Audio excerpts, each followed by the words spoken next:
CM Revanth Reddy వ్యాఖ్యలను నిరసిస్తూ పెద్దపల్లి జిల్లా రామగుండంలో బీఆర్ఎస్ వినూత్న నిరసన కార్యక్రమాన్ని చేపట్టింది. కార్మిక నేత కౌశిక హరి ఆధ్వర్యంలో రక్తదాన శిబిరాన్ని నిర్వహించి 50 యూనిట్ల రక్తాన్ని సేకరించారు. మీడియాతో మాట్లాడిన సీఎం రేవంత్ రెడ్డి బీఆర్ఎస్ నేతల రక్తాన్ని పొలాల్లో చల్లుతానన్న వ్యాఖ్యలకు నిరసనగా రక్తదాన శిబిరం ఏర్పాటు చేసినట్లు నాయకులు హరి తెలిపారు.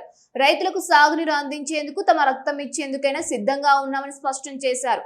సాగునీటి లభ్యత, రైతాంగ సమస్యలపై కాంగ్రెస్ అణచివేత ధోరణిని ఖండిస్తున్నామని, ఇప్పటికైనా కాళేశ్వరం ప్రాజెక్టులో భాగమైన కన్నెపల్లి పంప్ హౌస్ నుండి నీటిని ఎత్తిపోసి శ్రీపాద ఎల్లంపల్లి ప్రాజెక్టును నింపి రైతాంగానికి సాగునీరు అందించాలని నాయకులు డిమాండ్ చేశారు.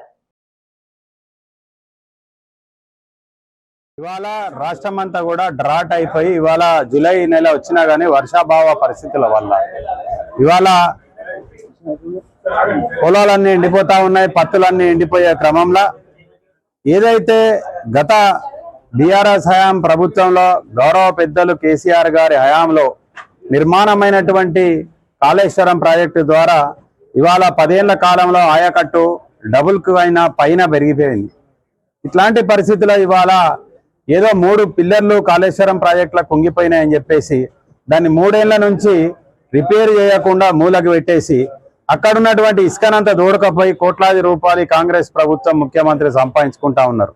ఒకవైపు ఇసుక సంపాదించుకుంటూ ఇంకో పక్క ఇది కూలిపోయింది, 1,00,000 కోట్లు వేస్ట్ అయిపోయినాయి అని చెప్పేసి ప్రచారం చేస్తూ ఏదైతే కేసీఆర్ గారు ఈ రాష్ట్రానికి, ఈ వ్యవసాయానికి, రైతుల కోసం ఇచ్చినటువంటి వరప్రదాయమైనటువంటి కాళేశ్వరం మేడిగడ్డ ప్రాజెక్టును ఇవాళ నిర్వీర్యం చేసే కుట్ర జరుగుతూ ఉన్నది.